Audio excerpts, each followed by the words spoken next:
when we look at this journey, it actually begins. Well, wait, listen, John, before you get a load of that guy. Listen, I completely understand how annoying it is to have people hanging up on you mid-call, to not even get sales calls, not even book those sales calls. I understand how annoying it is. So in this video, we're going to be talking about some unique strategies that you can use in cold calling, how to get into cold calling, the whole shebang. So make sure you watch until the end of this video if you're really serious about cold calling and want to get better at it. This video can be very value packed, so just take the time, watch the 12-minute video. And with that being said, we'll kind of just get straight into things. All right, so we got the old trusty Miro board out. So we're going to be going over some strategies, unique strategies, stuff that's worked for me, how you can improve your show up rate, all that good stuff. But first, let's talk about the basics right here. So what you need to do before you make your first cold call. So first things first, grow some hair in your chest. All right, because it's going to be uncomfortable. You're not going to like it. You're not going to want to do it. And 9 times out of 10, you're going to be nervous, right? So grow some hair in your chest. Pick up the phone and realize that you have nothing to lose when cold calling. You literally have nothing to lose besides your ego and your pride. You have everything to gain. You have clients to gain. You have money to make. But you're not going to pick up the phone because you're scared, because you're nervous. Pick up the phone, all right? Grow some hair in your chest. And I mean that in the nicest way possible. I'm here and I want you to win, so that's why I'm saying it. Now, also, create an offer and create a solid script. Now, of course, you're not going to know exactly what a solid script is, but test your scripts. What I like to do is if I find a script isn't working the best for me, or I'm not booking at least a couple 1 to 2 meetings a day, which currently right now I've been struggling with because of the new script, I just test. So like every 2 to 4 weeks, I'll test a new script, see if I can get better results. If I'm not, go back to the old script, but just test, find the best script that works for you, and run an offer. I cannot express how important it is to run an offer, more so like a guarantee. When I first got into cold calling, the biggest mistake that I made wasn't my cadence, wasn't my tonality, wasn't any of those things. It was the fact that I wasn't running a guarantee. When you don't run a guarantee, when you don't run an offer like that, especially if you're in a saturated market, you're in a saturated niche, you're probably not going to see the best result because it's too saturated. People get those calls all the time, and you're probably going to sound like everyone else. So you need to have something that's tantalizing them and something that's going to get them into the door. That way you can actually pitch them and get them on the sales call. So also get yourself a dialing software like Go High Level. I personally use Go High Level. It's worked great for me.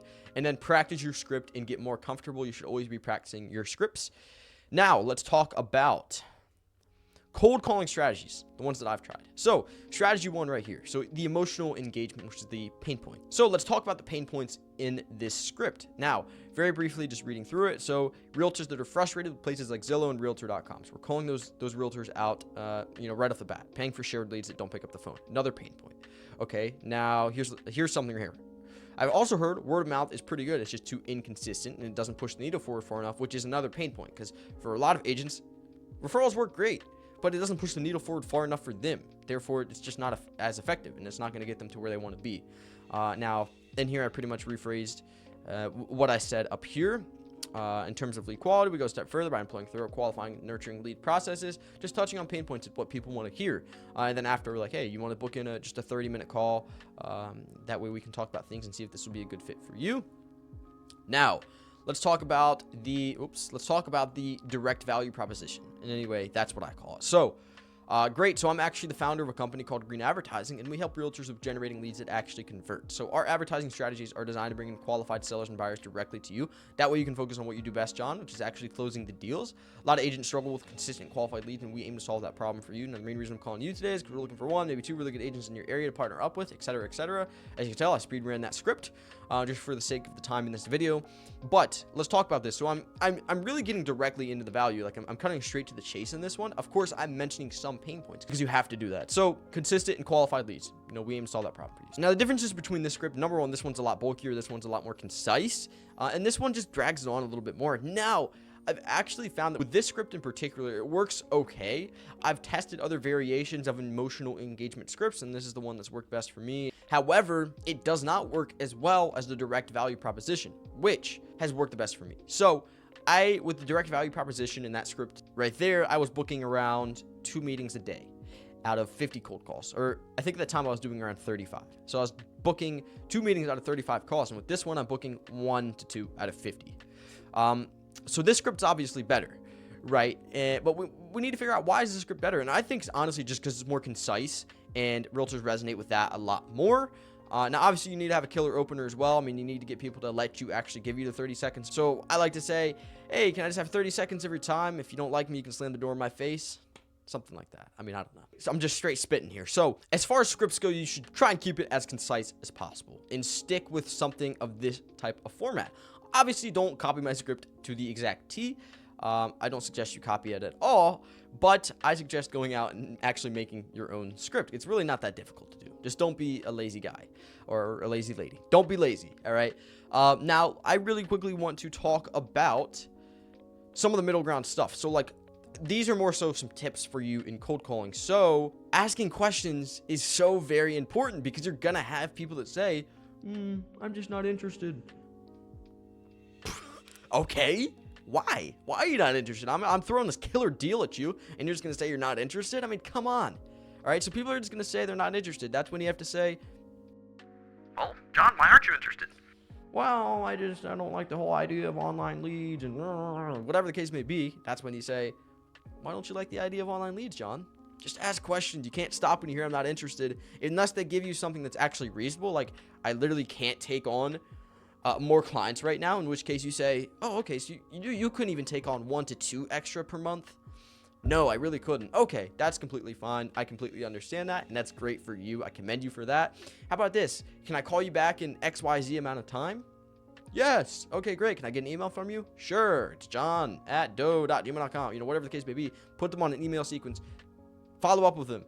Make sure you're staying top of mind because that's how you get the real deals. Now, tonality and cadence are very, very, very important. Now, they're not going to cause you a deal. I mean, they're not going to cause you to not book, but they're really important and you should focus on them. You should work on them. Now, if you're a beginner and you're about to make your first call, don't necessarily really focus on this. Focus on your speaking of, focus on speaking more fluently. I think that's a lot more important than your tonality and cadence. Tonality and cadence is very, very important. So don't get me wrong, but you need to be able to speak fluently and not saying, is this something you might be interested in hearing more about? You don't want to sound like that. You don't want to sound not confident. You don't want to sound like, a little weenie that's calling and you're all nervous. You don't want to sound like that. So you need to speak fluently. You need to speak confidently, and your tonality and your cadence is also very important. Now, next, you need to be a little bit humorous. You don't want to be like a robot because you got to think about it, especially if you're calling realtors. But no matter who you're calling, you're going to get people that are just tired of hearing you. You're going to get people that get cold calls all the time. And quite frankly, they don't want to hear from you. So you need to be a little bit humorous. Now, I'm not saying, make everything in your script humorous. I think you should be more humorous off of the flow of what you're doing. So don't try to include, too much humor into your script. Of course you can, but, get comfortable with your script so that you can go off script and then come back onto script. That's what you ideally should do. And then you should just try and add some humor. Try and get people to laugh a little bit, especially with that opener. If you can get someone to laugh at the opener, chef's kiss.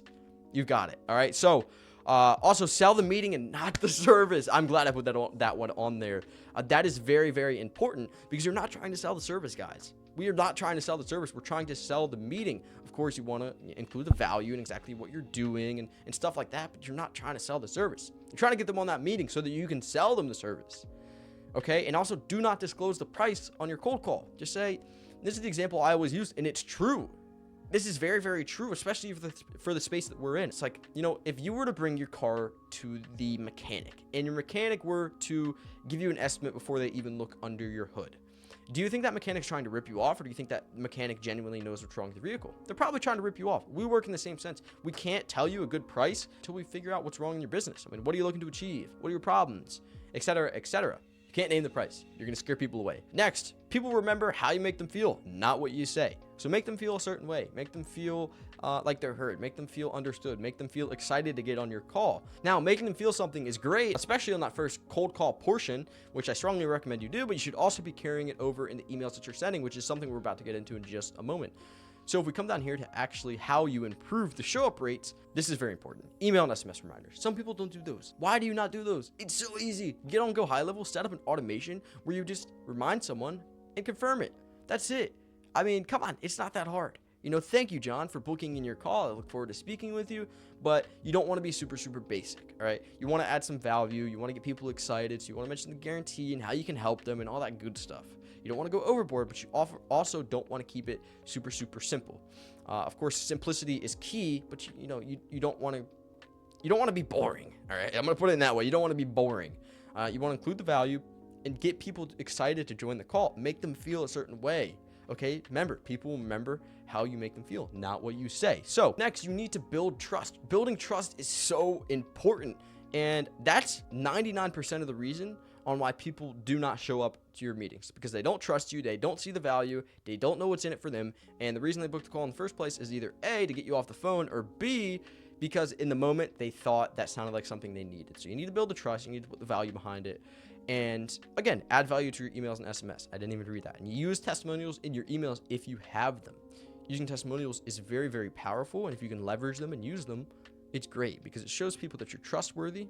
It shows people that you have done this before, that you've done it effectively, and that it just builds the trust. It just builds the trust, guys. So we should really use testimonials in our emails. Now, also calling the day before to confirm is optional. Of course, you don't have to do this. This is just something that I recommend, and I actually just started integrating, and it does improve the show up rate a little bit.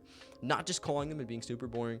Hey, John, I called you to confirm your meeting for me tomorrow at 2 p.m. You know, not something boring like that. I mean, calling them, hey, John, how's your day going? Good. How's the week been treating you? Cool. Awesome. Well, I just wanted to confirm we got a call for tomorrow at 2 p.m. Is that cool? Yeah, man, that's super, super cool. Awesome, John, are you excited? Yeah, I'm excited. Or no, I'm not excited. Or if they say, yeah, John, you don't sound too excited. Why aren't you excited? Engage, be humorous, be funny, be a person, and be outgoing. Okay, if you're really boring and you don't bring anything to the table and you sound just like everybody else, 9 times out of 10, they're probably not going to join. They're going to ghost you. They're not going to want to hear from you ever again. So make sure that you are at least calling them the day before, or if you're not going to do that, put some testimonials in your emails at least. Do something to improve that no-show ratio. Now, leverage their goals and their pain points. This is tricky to do because you have to personalize the emails. If you're automating them through Go High Level or another software, it's difficult to do this. Of course, universally, a lot of agents have the same pain points, like, dealing with unqualified leads, not having enough time, stuff like that. But not every agent has those pain points. So what you can do is, it's very important on your sales call to leverage their pain points and their goals and stuff like that, which I'll be making another video on shortly on, the sales side of things, discovery portion of the sales call, stuff like that. But if you can try to leverage their goals and their pain points in the emails, then that works as well. For example, I had messaged an agent the other day. He had told me he wasn't interested in actually hopping on a sales call. He said he didn't think it would work in his market because he was in a 3-state market, meaning he was in a location where literally he was in 3 other states, basically. Like that was the real estate market. And I was saying, look, John, I mean, I completely understand why you might think that way, but look, you've got your competitor over here. You got John, you got Cynthia, you got Craig, you got all these people over here running ads, and it's working for them. They're your competitors. I mean, they're outmaneuvering you because they're running ads. So if you don't think these are effective, why are they using it? And why is it effective for them? Stuff like that. That's pain points. So guys, that pretty much wraps up this video. If you guys enjoyed it and you found it informational, you found value in it, then what the heck are you doing? Drop a like, support me. I'm a small channel. I'm trying to grow. And if you were in my shoes, you'd probably wish the exact same thing. So if you guys have any questions, you guys have any video suggestions, feel free to leave them down in the comments below. Again, hopefully this works for you. And really quickly, I just want to highlight that these are the 2 strategies that I have tried. Of course, there's other strategies out there. These are the 2 that have worked best for me. This one right here has worked best for me. Now, they're very similar in a sense. So test your scripts. Test between a short script, a long script, an engaging script. Test between these certain scripts, because there's all different types of scripts. You can have a really valuable script. You can have a really engagement type of script. You can have many different scripts. There's a lot of options out there. With that being said, I hope you enjoyed this video, and make sure to drop a like. Again, small creator trying to grow. Be a gentleman, or a gentle if you're a lady. I don't know. Be a good person. All right. Have a good day, guys. Take it easy. Crush your cold calls this week. Crush your cold calls this month and this year. Crush sales, crush business, and let's make some money, baby. Take care, guys.